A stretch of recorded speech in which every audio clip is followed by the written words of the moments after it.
All right, so this is an iPhone 15 and a 15 Plus and a 15 Pro and a 15 Pro Max. Every new phone in the lineup, new colors, new materials, new ports. There's some good stuff to unbox here, so let's do it. So starting with iPhone 15 and 15 Plus. This iPhone 15 here is the new blue color, and it is... Bro, I gotta say, bro, this guy, I don't know. I've been watching this guy for years, bro, and his content is just crazy, son, just crazy. So make sure you subscribe and like his video. This is Marques Brownlee, sorry. Yo, crazy good content. The quality has always just been improving over the years, and I just look, these little rubbers here, the device, like just the aesthetics, the matching colors over here on whatever box this is, the orange, the red, the green, the blue, the white, the red, how it matches with these colors over here. Like, I don't know, it's just so well put together, gang. I'm just going to go ahead and rename this color to Barely Blue. I think that's an appropriate name because it really is barely giving hints of blue. Okay. You can really see it on the side rails too, but yeah, really subtle colors across the board this year. Anyway, the other things in the box are the paperwork, the single white Apple sticker, and there is no SIM card ejector tool here since they're all eSIM, at least in the US now. But most importantly, the new cable in the iPhone box for all new iPhones is a single white braided USB-C to USB-C cable. Really? I think this is the first time the iPhone is shipping with a braided nice cable like this. So hopefully it'll be a higher quality and more durable than old cables we've been getting for years. So cool, USB-C cable, USB-C phone. Now if we take a look at the Plus, same idea, bigger box, but this new incredibly pale yellow. I mean, again, in perfect lighting at the Apple event, I think it looked a little bit more colorful, but it just looks extremely pale out here. And then we've got the Pro boxes for the Pro phones as well. Still white boxes, but dark wallpapers. So the iPhone 15 Pro I have here is the new dark blue color. I almost want to call this one Barely Blue again, but this time it's darker and kind of borders on gray when the light hits it from certain angles. Very safe. Same stuff in the box after that though. The paperwork, the white Apple sticker, and the new braided USB-C cable. And then our iPhone 15 Pro Max here is the new natural titanium color. And I gotta say, guys, I think this is gonna be the one to get. It's the best color in person in the hand. I'll talk more about why in a minute, but there you have it.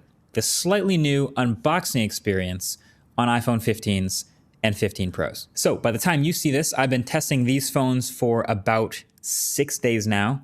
Not quite enough time for a review by my standards, but still plenty of time to give you some interesting thoughts, some things that I've picked up on, and some quirks. So first of all, these pale colors, I don't really know how else to say it. Like, this might be totally fine with you. I always get told everyone's gonna put a case on their phone, which they probably are.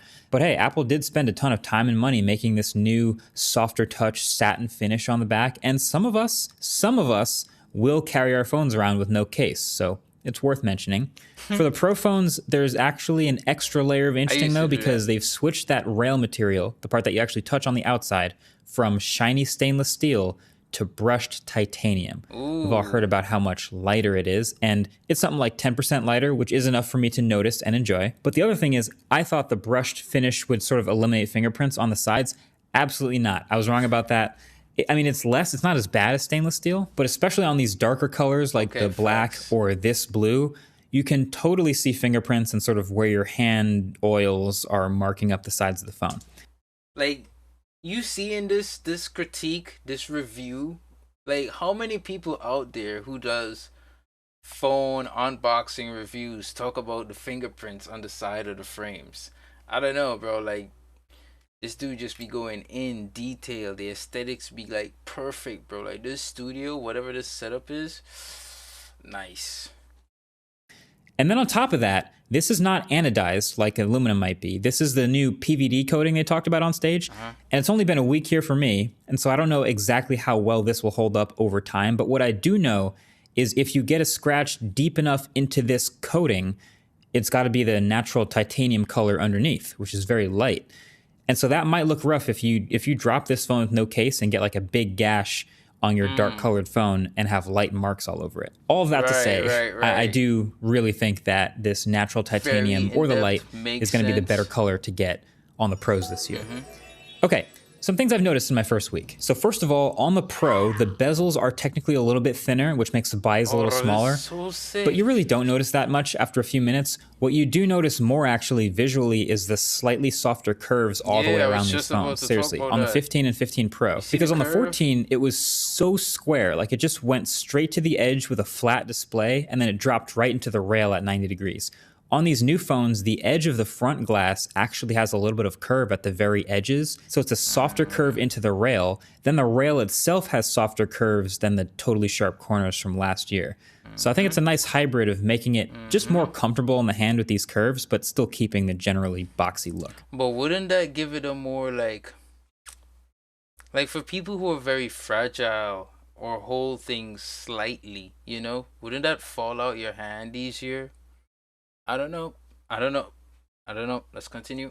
Now, with USB-C on these phones, we already learned that you can just plug in a cable to charge an accessory, right? So it's no reverse wireless charging, but you can at least plug in a USB-C cable straight to AirPods or an Apple Watch MagSafe charger, whatever, and it will charge from your phone's battery. So that's already pretty interesting. But I decided it's worth learning all the rules and behaviors of plugging things into the iPhone 15s. So here they are. So if you plug in any older Lightning iPhone into a USB-C iPhone, regardless of the charge state, the USB-C iPhone will always give battery to the Lightning iPhone. Every single time, no matter what. That's sick. Now, if you plug in another USB-C iPhone into your USB-C iPhone, it actually does a handshake where they talk to each other, figure out which one has the lower battery, and then the one with the higher state of charge goes, all right, I'm a battery bank, and I will start charging the one with the lower state of charge, sick. all the way till you unplug it. Okay. So I thought that was pretty interesting, and it works pretty well. Then I decided to try a couple of Android phones and see if the same handshake happened. Basically, what we found is if you plug into your friend's Android phone who has more battery than you, and that phone has USB PD, it will actually act like a battery bank. But if the phone doesn't have USB PD, which is a bunch actually right now, it's pretty inconsistent, and you could end up charging it, or it could end up charging you. Literally unplug and try it again. But if it has USB power delivery, it will actually do the same handshake that the iPhones do. It's only 4.5 watts out, so it's not huge. It's not going to fast charge or anything. But you know, it is ideal for accessories. You can literally use the cable in the box to charge up the new AirPods or whatever else you want to try. But yeah, you can rescue another smartphone in a pinch. Right. So then the new action button on the Pros. I was very curious about this. I was not sure if it would have some restrictions or if there's some things that it wouldn't let you do. And it turns out I haven't been able to find any so far. It seems like it basically lets you do anything you want, and I'm very happy about that. I mean, this was a feature of a lot of Android phones in the past. There were some LG phones that did this, some Sony phones, I want to say some Asus phones. I'm hoping it starts to make a bit of a comeback here because on this new iPhone, it is great. So you jump into the settings and go to Action Button, and it loads up this whole crazy UI that's just like nothing like any of the other settings pages on the iPhone. Like they just stapled this in here, but okay. And as I showed you in the impressions video, you can do any number of pre-programmed things with this button. Okay. By default, it is still the mute switch that it replaces. And it has those two different haptic patterns, so when you mute it in your pocket, you know exactly what you're doing without even checking. You did it correctly. But honestly, I don't know. I leave my phone on mute most of the time anyway. So you can also have it open up the camera in any of the camera modes. But then again, the camera shortcut is like right on your lock screen already, and I'm pretty used to that. Right.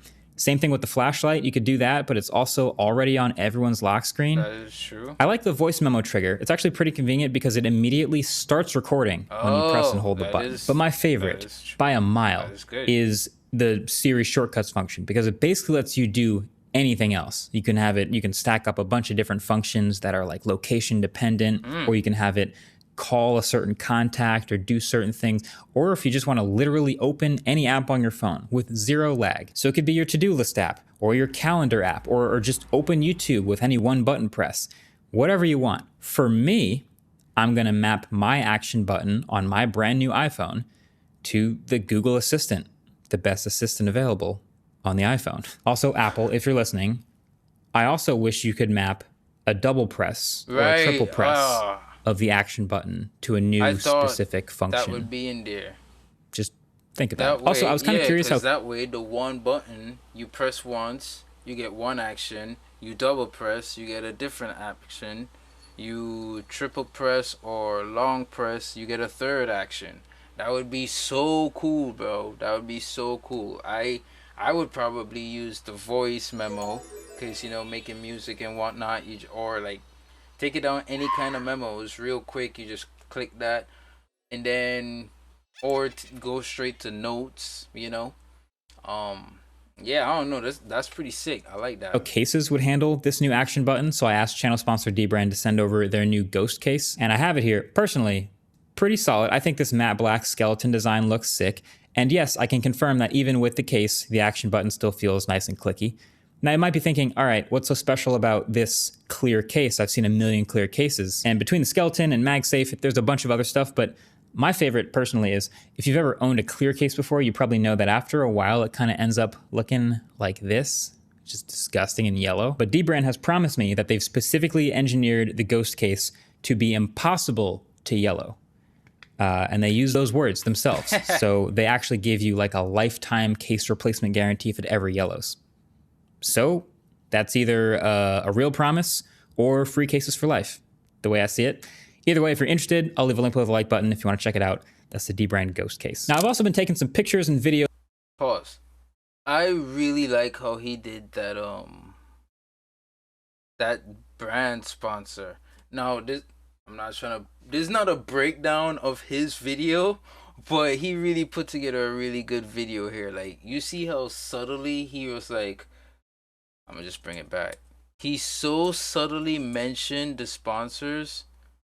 And then the reason why he mentioned them was because, oh yeah, I reached out to today's video sponsors, Dbrand, whatever, and asked them for a ghost case, and he just integrated why he mentioned the sponsor, what it is they do, why they're sponsoring the video, and promote their product in like one seamless flow, bro. Like, look at how, bro. That was, let me bring it back still. Where did he mention it? It was around here. Specific function. Just think about it. Also, I was kind of curious how cases would handle this new action button, so I asked channel sponsor Dbrand to send over their new ghost case, and I have it here. Personally, pretty solid. I think this matte black skeleton design looks sick. And yes, I can confirm that even with the case, the action button still feels nice and clicky. Now you might be thinking, all right, what's so special about this clear case? I've seen a million clear cases. And between the skeleton and MagSafe, there's a bunch of other stuff, but my favorite personally is, if you've ever owned a clear case before, you probably know that after a while it kind of ends up looking like this, just disgusting and yellow. But Dbrand has promised me that they've specifically engineered the ghost case to be impossible to yellow. And they use those words themselves. So they actually give you like a lifetime case replacement guarantee if it ever yellows. So that's either a real promise or free cases for life, the way I see it. I really like Either way, if you're interested, I'll leave a link below the like button if you want to check it out. That's the Dbrand Ghost case. Now, I've also been taking some pictures and videos with these new cameras to get a sense of how they perform. I will be taking many, many more, posting them on Twitter if you want to follow me there, Instagram as well. I also fully plan on shooting the next autofocus car channel video with this phone, so you already know you can go subscribe over there to see how the video looks, to hear how the microphones sound. One thing that they did mention in the keynote specifically was there was a new coating over the lenses that I immediately thought, oh, does this fix the horrible nighttime flare issues with the iPhone's video? First thing I did was go to a dark room, bring it out at night, shoot with some lights. No, it didn't fix it. Unfortunately, I'm sure the coating does some other great stuff during the daytime, but there's still flare issues, sadly. But also, lastly, I want to clarify the new camera behavior on the Pro phones. In the impressions video, I was a little down on the whole like 1x versus 1.2x versus 1.5x thing, because I thought it was literally just a digital crop, which would be pretty pointless to me. But it's actually closer to a set of super res zoom presets that you can actually then digitally zoom between. I'll detail all of this in the full reviews, and here's some benchmark scores in case you're curious about that sort of thing for performance for the A17 Pro, which is actually new.